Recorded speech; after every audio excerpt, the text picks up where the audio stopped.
What is going on, Diesel Nation? We're excited to have you guys with us today on the Diesel Podcast. If you're watching this on YouTube and aren't subscribed, make sure and click the subscribe button, like, comment, let us know what you think about the episode. If there's a particular guest or topic you want covered, we're always checking YouTube comments. Love to hear from you guys and then be able to get your suggestions and work them into future episodes. Today I'm going to be chatting with Speed of Air, and you guys had requested that we have them on to talk about their piston design and the way that it's really revolutionary for power, efficient burns, lowering emissions. So I wanted to get an overview of their design, what it's doing, the different trucks that it's available for, and what the future looks like for their product for diesel engines and ways to be able to get more power and efficiency out of them, even with the emissions components on the truck. So it's going to be a great conversation. Before we get to it, though, I want to remind you our friends over at Kershaw Knives have a 20% off site-wide discount code for you. Use code 20diesel at kershaw.kaiusa.com. It's a great way to save some money and get some really cool gear. So if you need something for hunting, fishing, EDC, something to throw in a toolbox, they definitely got you covered. They have released their Duralock model, which is really cool. It uses D2 steel. It's fully ambidextrous. And then also when you open and close it, your fingers aren't in the way. So it's something that's super easy to use. So if you're in the market, make sure and check that out. Also, a bunch of their new releases for 2023. So head on over to kershaw.kaiusa.com and don't forget about discount code 20diesel to save some money. All right, let's get to today's podcast with Speed of Air and talking about piston design and the way that it's really changing the way that diesels perform, their efficiency, and the way they can perform with emissions components on a truck. Chris, welcome to the Diesel Podcast. I've got a ton of requests to have you guys on to talk about these pistons, the design, the technology. So I look forward to learning more about the product, yourself, the company, what you guys are doing to, I'd say, innovate and push forward diesel, not just trucks, but a lot of other parts of the industry as well. Yeah, right on, Patrick. Thanks. Pleasure to be here, and look forward to it. Tell me a little bit about the company and yourself, your involvement with it, the kind of work you do, what you guys focus on. So not just myself, but then also the listeners have kind of a background of what your guys' specialty is. Yeah, thanks. So, we have sort of an interesting background, particularly my involvement. So I actually spent 2.5 decades as a Marine officer, as a fighter pilot in the Marine Corps. I flew the Harriers as a Top Gun instructor, flew F-18s and F-16s, and did a lot of operational test flying. And small children, I retired. I got recruited by Caterpillar North America, and I ended up coming back here to Reno to oversee the building of their component rebuild center. So it's sort of the heartbeat of Caterpillar's, the Cat dealers' mining industry. So they rebuild all the engines, all the components predominantly for the gold mining industry out here in Nevada. And I did that during my tenure there. I was introduced to Speed of Air engine technology, and one of my largest clients, which happened to be Newmont Gold Corporation, were having issues at the time with top ring breakage issues in their 3516 engines. These are the 69-liter mine haul truck motors. And they had come to me and asked about the Speed of Air technology. Of course, at the time I didn't know anything about it. So the long and the short of it was, we did a test program for Newmont using Speed of Air piston technology. We built 2 identical motors, same ECM flash, same arrangement number, same mine haul truck profile, and ran them for approximately 3 years, about 18,000 hours.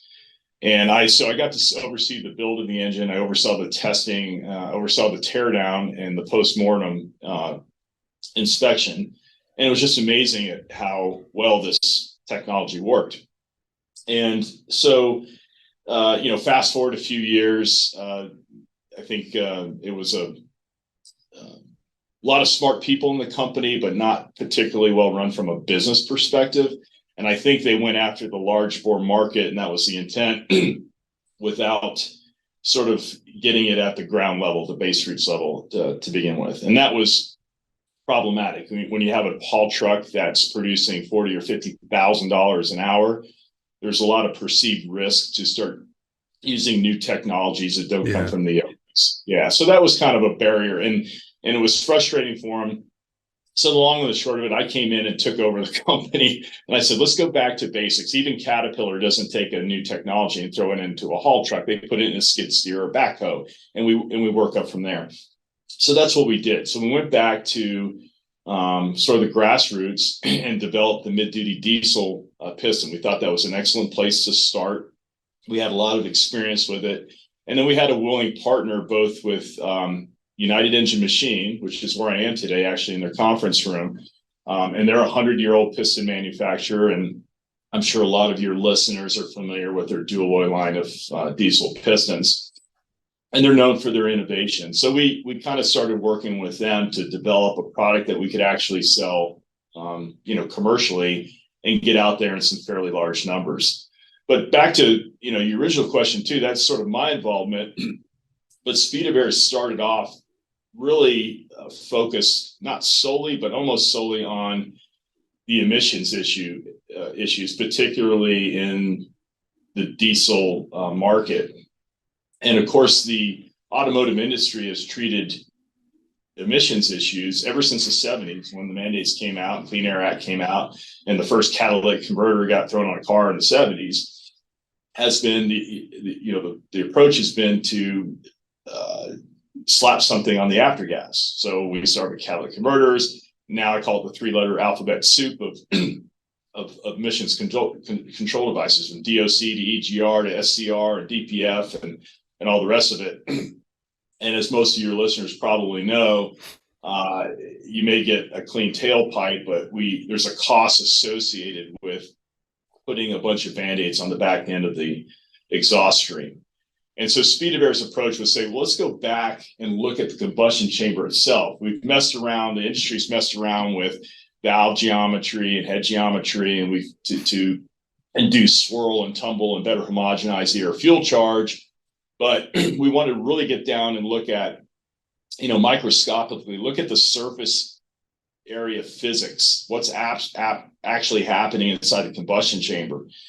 And so people have played with dimples for years. This is nothing, new, but what Speed of Air figured out was going into your shop and throwing a piston on a mill or your drill press and putting a bunch of indentations in there may not be the most, give you the most satisfactory results. I'll just put it that way.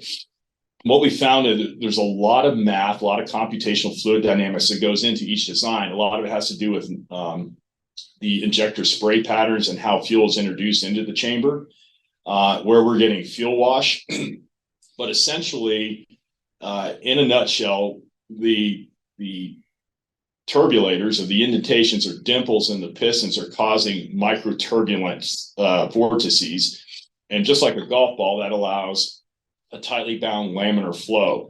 And we're also using a bunch of thermal coatings, and each design has different thermal coatings that we use. We typically on the crowns are using a thermal barrier. We're using anti-friction coating on the skirts, and in some applications, we're using thermal dispersants. So we're really trying to manipulate that thermophysical boundary layer inside the combustion chamber. But all this was geared towards reducing emissions. But what they ended up stumbling upon was they got the emissions reduction, but they got it by making a more efficient combustion event. And of course, there's three directly related variables to a more efficient combustion event, or any combustion event for that matter. One is fuel consumption, one is emissions, and the other is power and torque. And if you have a more efficient combustion event, you're going to improve all three of those variables. So anyhow, that's sort of what Speed of Air ran into, and it's been sort of a unique proposition, I guess, depending on what industry. When we talk, going back to the Newmont Gold example, they could care less at the time. They could care less about fuel consumption. They could also care less about exhaust emissions because they weren't graded on it. What they cared about was they kept blowing up motors because of carbon buildup in the top ring lands and breaking rings. And for a truck that's producing $50,000 an hour, that's a problem. Yeah. And so that was a problem that they wanted to solve. And so our sort of corporate philosophy has been, we're not going to be, a solution in search of a problem. In other words, the typical sales shtick out there, we do this, this, and this. We really want to understand what our customers' needs are, and each industry has a specific need.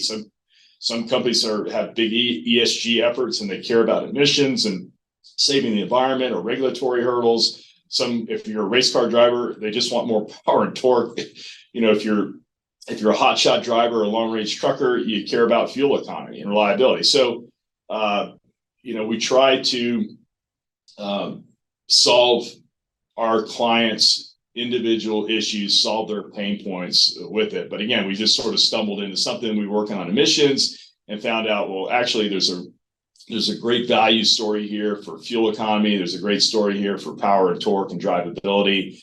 And then on the Newmont truck, one of the other things we know, and we didn't expect this, but we do very sophisticated oil analysis continuously on those big vehicles.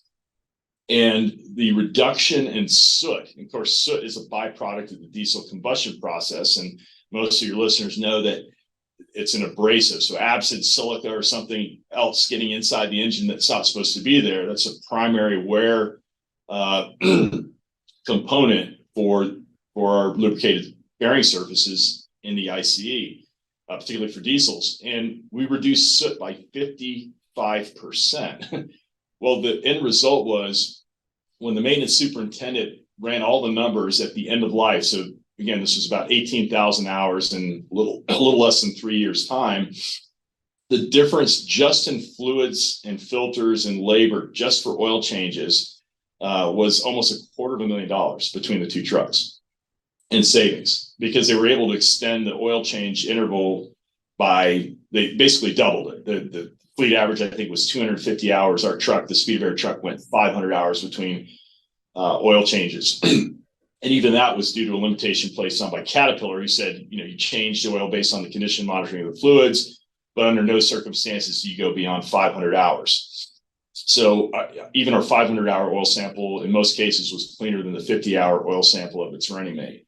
So again, when we tore the engine down at the end of life, I had two CAT-trained failure analysts independently look at all the wear metals, the main bearings on that thing. One guy came back and said 45% life remaining. The other said 50. So, if you extrapolate that out, that long block may have lasted close to 30,000 hours. And at the time, they were going 12 or 13. So anyhow, that's probably more information you need on that first question, but that's kind of where we got started and where we're at now. Well, it helps to see how it all converges, because when people would message into us or send us an email and say, hey, I want to learn more about these pistons, that's a tremendous source of, I guess, want that diesel truck owners have, is like you mentioned with exhaust treatments and the EGR, DPF, all these sorts of things. It's been the approach to solve it. And enthusiasts and people that are in the industry have been saying, well, what can we do in the combustion chamber to do this? And there's been strides with injectors and, injection pumps and rail pressure and things like that. They've really thirsted for it. So when they saw, I don't remember exactly when it was, but I think it was in a magazine that I had seen pictures of the Piston, and people started to say, hey, get these guys on the podcast, chat with them. It relates back to these trucks that they might use for work, they might be passionate about, they might have all these uses for these trucks. So it's cool to see how the technology started, what it was used to do, and now how it's now translating over to Cummins, Duramax, and Powerstroke.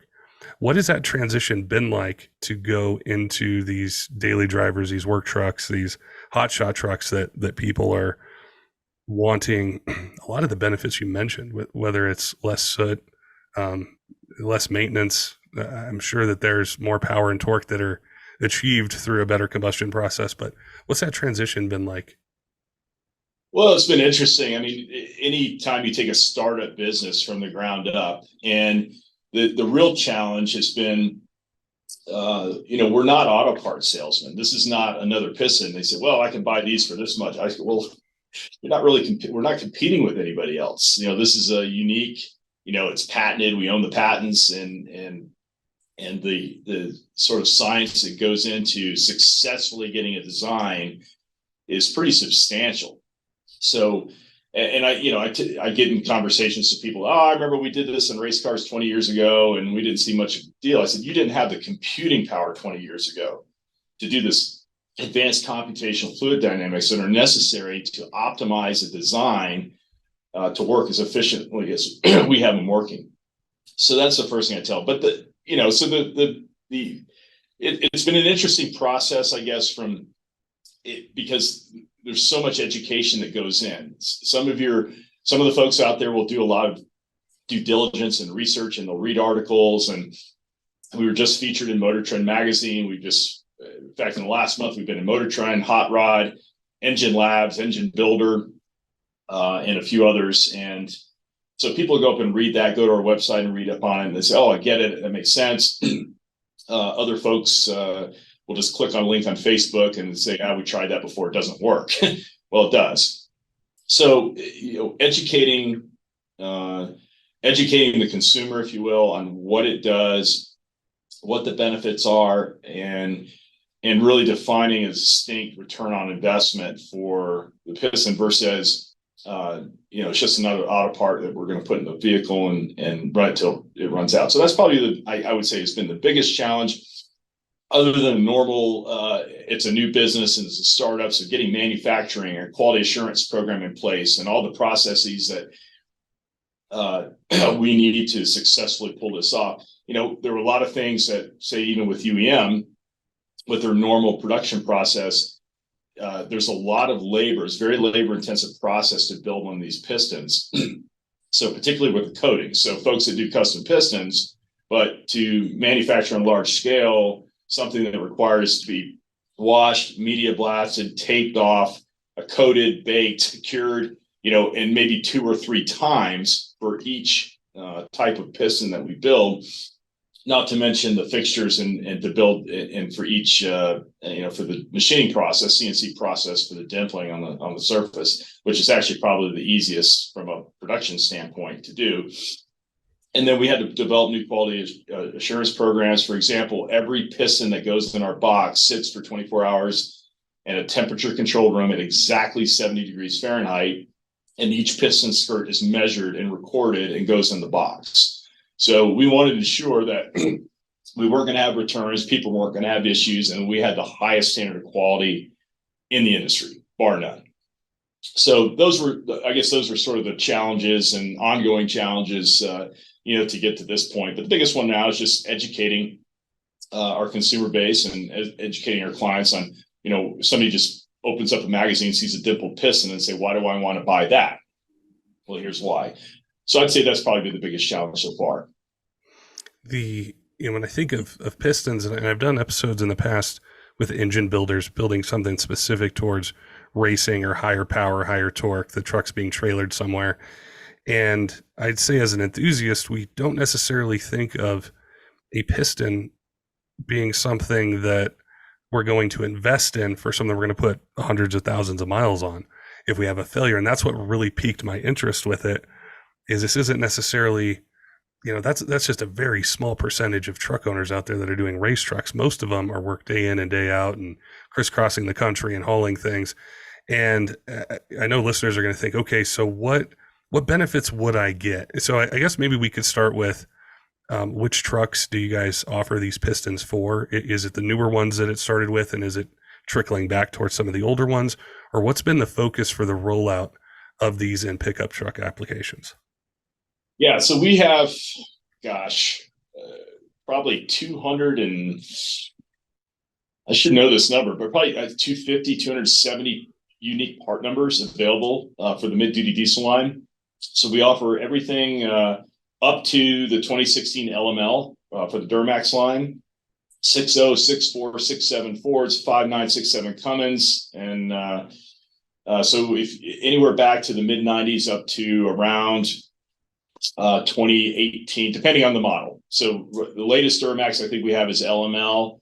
We're just starting to work on the new 2017 later design. So, and that's pretty typical in the aftermarket industry.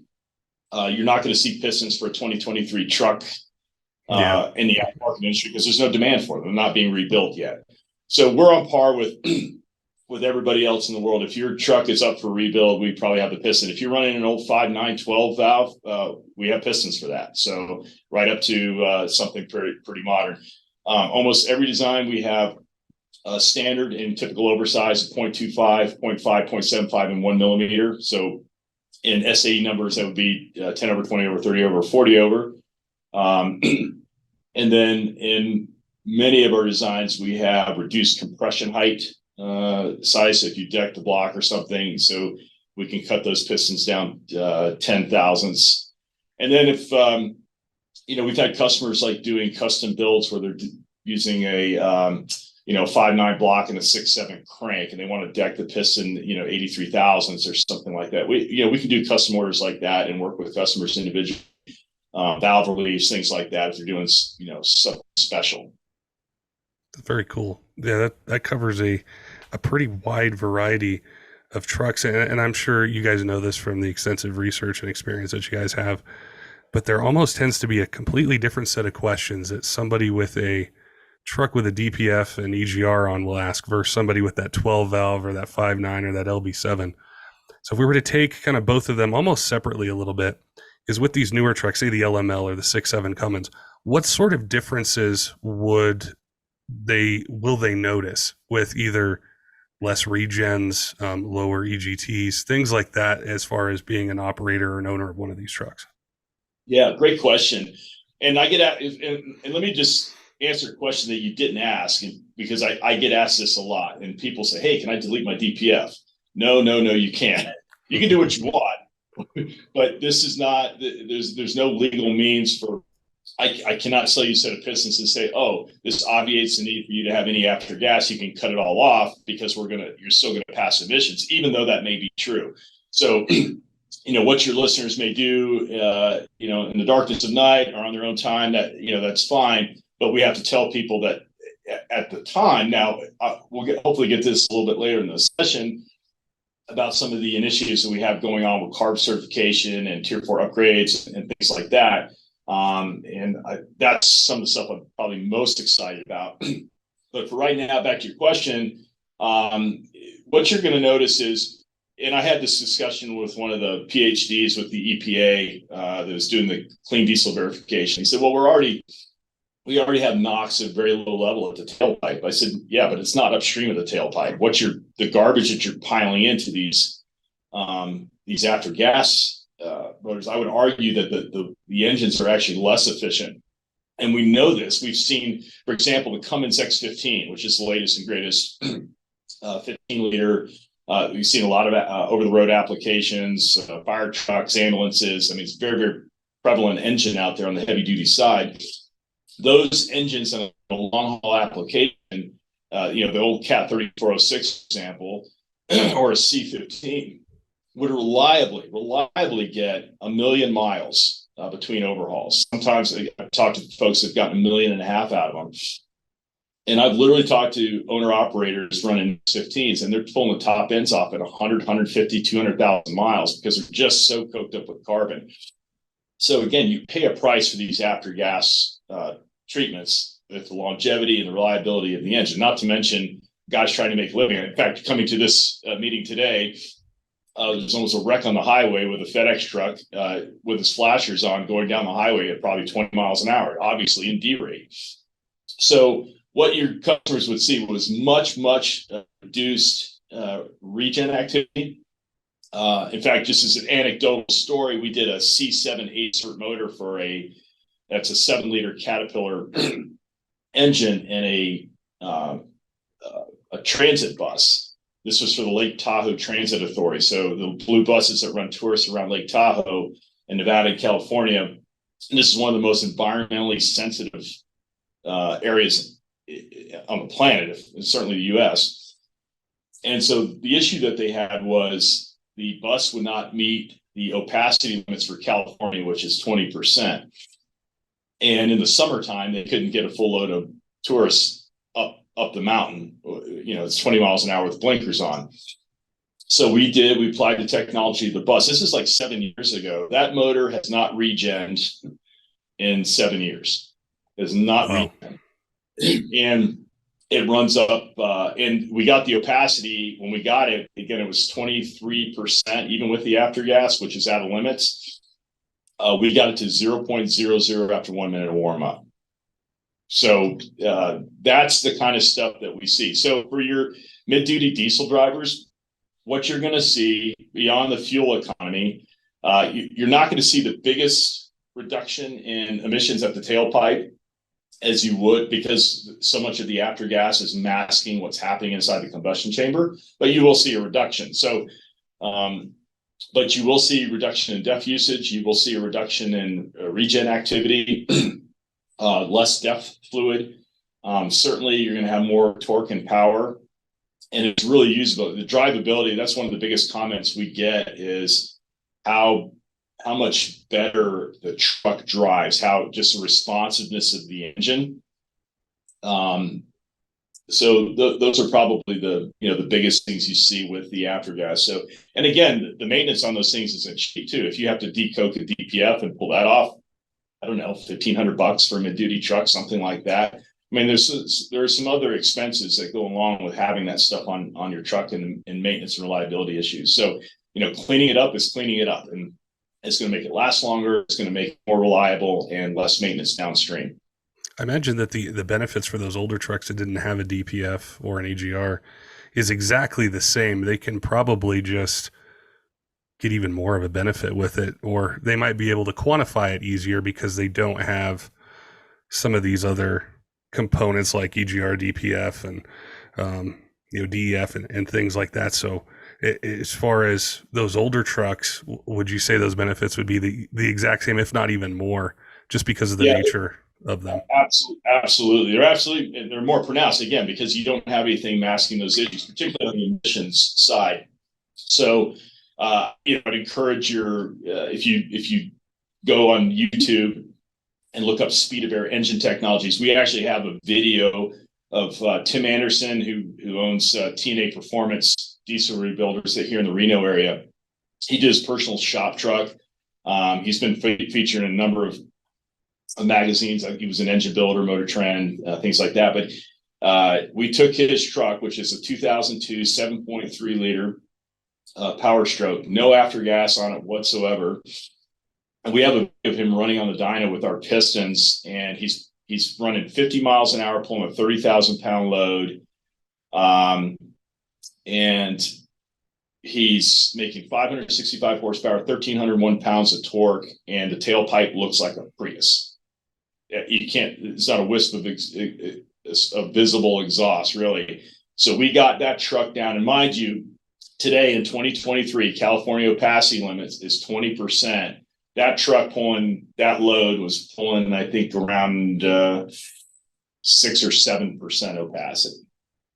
So, yeah, absolutely stunning benefits. Interestingly, another partner of us, some of your listeners may be familiar with DFC Diesel up in Edmonton, Alberta. So DFC is the largest diesel remanufacturer in Canada. They've been testing our pistons independently for about 2 years now. They have something like 15 or 20 test trucks that have been on the road for that period of time. They literally took every single truck. They pulled the engine out, set on the floor, took the top off of it, put the pistons in, put it right back in the truck. They didn't change tune. They changed absolutely nothing. It's all factory tunes. The worst truck is getting a combined, that's highway, city, loaded, unloaded, 15% increase in fuel economy. The best truck's up around 30%. So our average is around 20-25% on fuel economy. That's with stock tune. And we know for a fact with tuning, we're getting far, far better results than that. They've seen NOx reductions anywhere from 20 to 80%. And again, people say, well, why such a wide variance? I said that 20% is probably on a 2016 LML. The 80% is on a 1998 5.9, with no aftergas on it. So again, you're going to see bigger results without the aftergas on there. But at the end of the day, power and internal combustion it's about moving air through an engine as efficiently as we can. And you mentioned earlier about other injectors and tunes and things like that. That's the beautiful thing, is all those things work much better with the speed of air piston, because at the end of the day, you've got to be able to move the air through the block, right, through the engine, and you can only move so much air. And so we can get a lot of efficiencies with tuning. We get a lot of efficiencies with anywhere we're manipulating airflow, injector spray patterns, valve geometry. There's a lot of things that we can do to help that, but we still got to be able to absorb and move that air. And what we're doing is allowing that air to be moved through more efficiently. So the advantages you get, I've just told you story with DFC, that's all with stock tunes, but we have customers that in fact, we just had a customer that did his 6.0. He was getting 14 and a half miles a gallon, rebuilt the engine, same tune, again, nothing different. The only change was the pistons. He's still in break-in and is getting 23 miles per gallon. So, and we haven't even the truck for him yet. So there's a lot of, I guess money on the table left, so to speak, when you get down to, with tuning and injectors, and as people get more familiar, our builders get more familiarity with what the pistons can do, there's a lot more kind of neat stuff we can do to get more efficiencies out of them. That's where you'd mentioned the excitement talking about the future. And there's so many points that all kind of converge right now, because I think one of the main things with these newer trucks is they're the most advanced that have ever been built. They have the most technology in them, the most creature comforts. They tow the most, they make the most power. But the reason that people buy diesel trucks for the price they buy them at historically is because of the long-term reliability with them, how many miles you can put on them, how robust all these different components are. And then once the market was introduced to DPF and EGR and then DEF, that's the major complaint that people have is this truck isn't going to last as long as my old 5.9 or my old Powerstroke or my old Duramax did. And from my perspective, I see tons of innovation with injectors, injection pumps, tuning, turbos, but I haven't seen it until chatting with you guys and learning more about your company in the engine itself. So as you look towards the future, I think you mentioned carb and testing and other sorts of things. What are some things that you're really excited for with the future of the product and what it's going to afford, not just diesel truck owners, but maybe OEMs one day, the whole aftermarket in general? Yeah, great question. And just, I guess I'm going to answer another question that you haven't asked yet, but since you mentioned OEMs, is I get asked a lot, like, okay, if it's so good, how come the OEMs don't do it? And my answer is something I haven't sat down and talked with the CEO of General Motors, so I don't know what's going through their minds. And I don't even know if I'm a blip on the horizon. What I do know is that they don't, all the stuff that they've developed, they've got billions and billions and billions of dollars invested in the after-gas treatment. And this is how the industry's, so we're asking to completely retool and sort of obviate the need for all or some of these after-gas type treatments. And I guess I would liken it to if you went out and mixed a bunch of stuff together in your kitchen and accidentally found out that you had a magical cure for cancer, you'd say, oh, I'm going to be a billionaire next week and all the rest of it. And I'd say you're probably not going to have a dime in 10 years. And I'd be looking over my shoulder, quite frankly. You're literally taking trillions out of an industry's mouth. And I suspect that the big pharma would not be particularly happy if you just made cancer just wasn't a thing anymore, right? So I know that's kind of a silly example, but I think it's easy to understand. So I think where the OEs are going to get interested is at the point where we can revitalize some of these motors that are obsolete. So back to your question, and I'll kind of tie this together, is we are currently going through SEMA certification right now. We're starting with a 2016 LML. That's the truck. We're going to do this down at the SEMA garage in Diamond Bar. We have 2 test engines that DFC is donating for the tests that they are building, with one with OE pistons, one with speed of air pistons. So they'll be identical engines. So that SEMA certification will happen here in the next couple of months. We will then take that and roll that into a CARB EO. And what we're waiting on now is the EPA has a program called Clean Diesel Verification. And your listeners may not be familiar with this, but if you remember the Volkswagen debacle, they got fined by the U.S. government billions of dollars, all that money, and that became part of the Diesel Emission Reduction Act.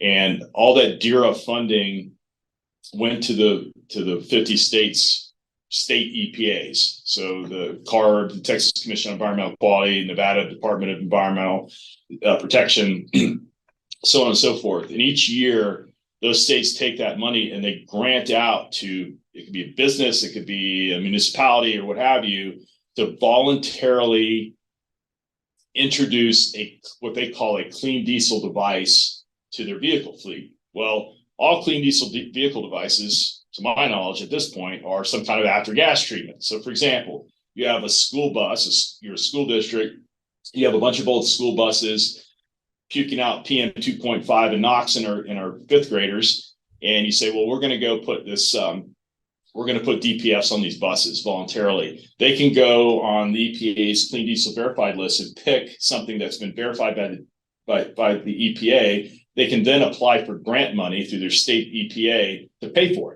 it. There's no money comes out of their pocket.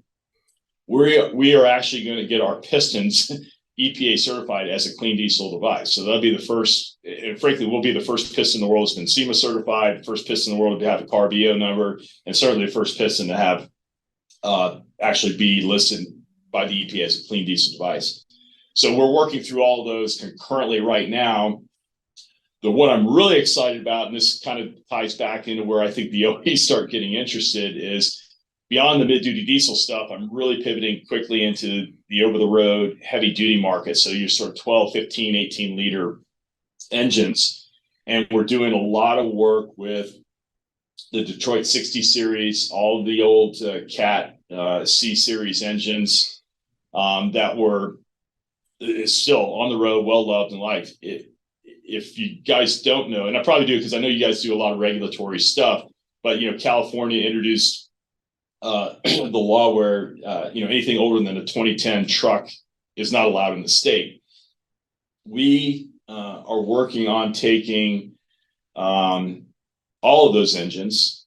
So for example, a Detroit 60 series 12.7 or 14 liter, or an old Cat C12 or C15, and building a tier 4 upgrade kit and getting a CARB EO for that upgrade kit. So you could take that old engine that's currently obsolete and not legally allowed in the state of California.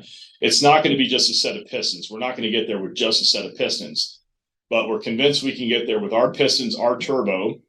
We also own patents for the turbo design, an ECM flash, and possibly a light substrate on the back end. We're thinking right now we could get away with just a DOC on the back end, which is not a big deal, but we could certainly do it without SCR and DPF, which are the big issues. If we can get that an EO number for that tier 4 upgrade kit, every one of those engines that is now obsolete, is no longer allowed in the state of California, those guys can go right back into the state of California. The options are you spend $300,000 on a new Class 8 rig, 2023 model, but you can go out and buy something that's 20 years old for a fraction of that, and put this perfectly good truck, and it's reliable. It's going to give them years and years of useful service. So those are sort of some of the initiatives that we're working on right now. I'm actually doing, again, DFC is building the long block for an LLY 2005 Duramax.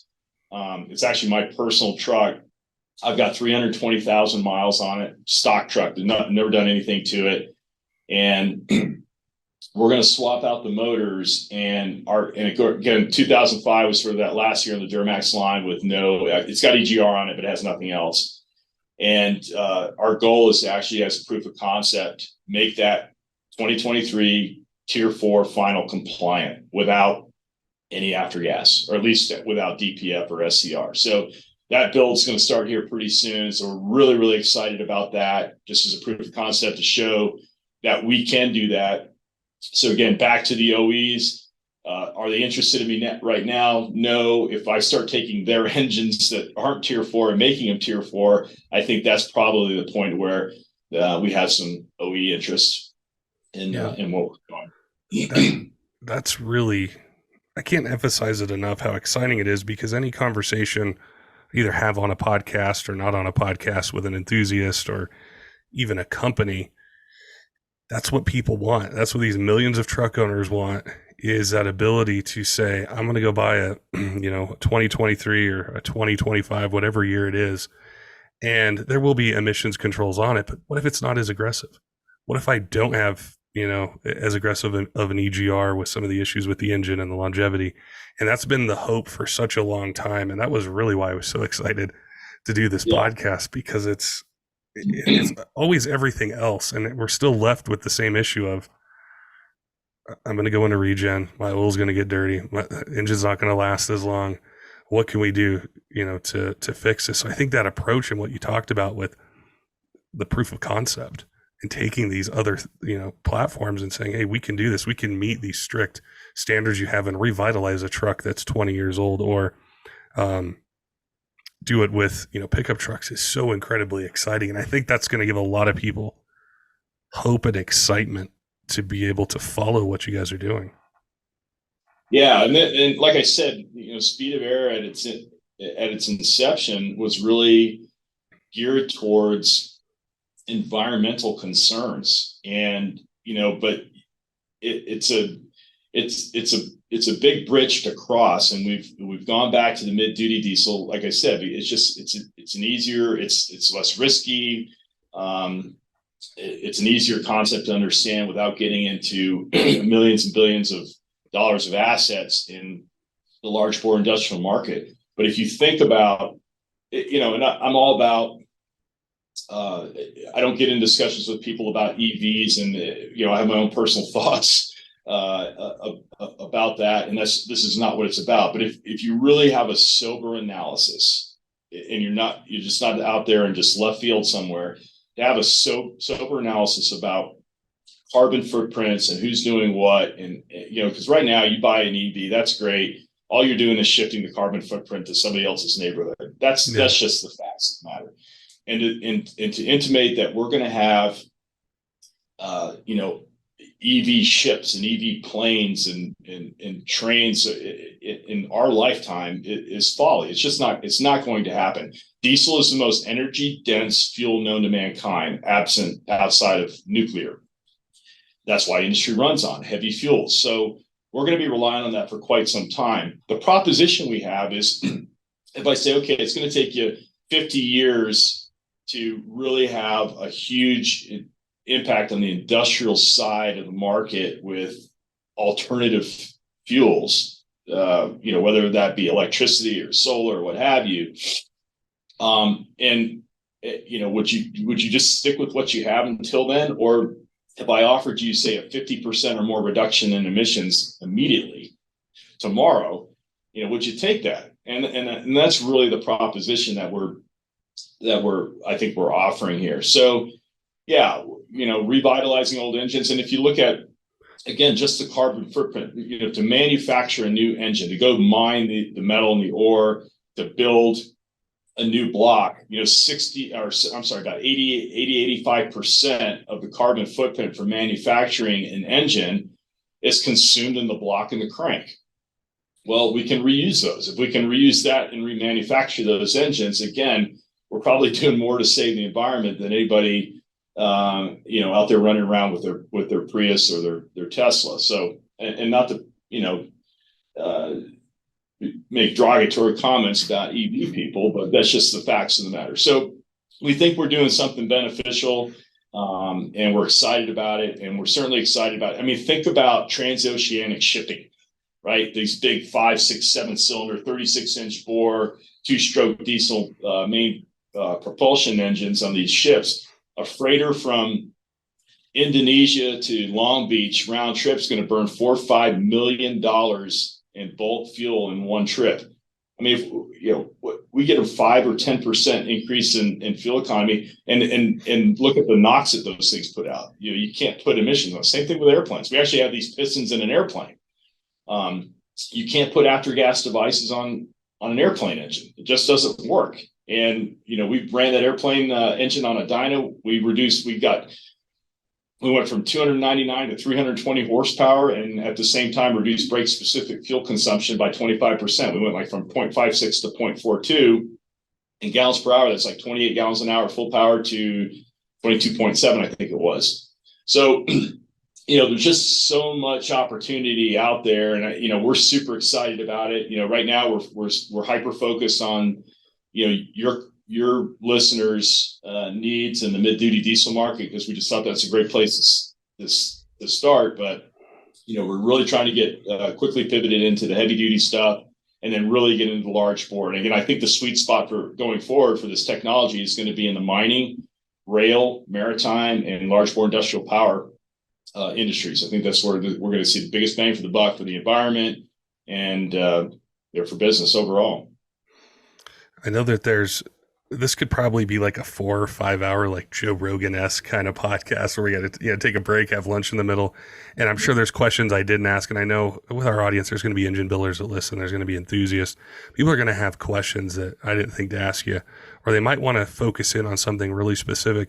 What's the best way to reach out to you guys or to see, follow along with some of the testing or the new products that you guys have? Yeah, so the best way to follow us is probably, for right now at least, is on our Facebook page. So we're fairly active on that. You asked me about challenges of business. One of them was for an old guy to learn about social media. So I'm getting a little smarter on that. But we have a fairly robust and a pretty big following. We're just a little startup company, but we probably have, 20,000 followers on Facebook already. So if you go to Facebook and just type in Speed of Air Engine Technologies, you'll find us, follow us there. You can kind of see latest projects, customer builds, pictures of new product releases, things like that. We put any links, any sort of media interests or articles that get written, we'll post that on there. So that just kind of see what's going on. That's probably the best way. If you want to read more about the company, and what we're doing, you go to our website, which is just www.speedofair, all one word, speedofair.com.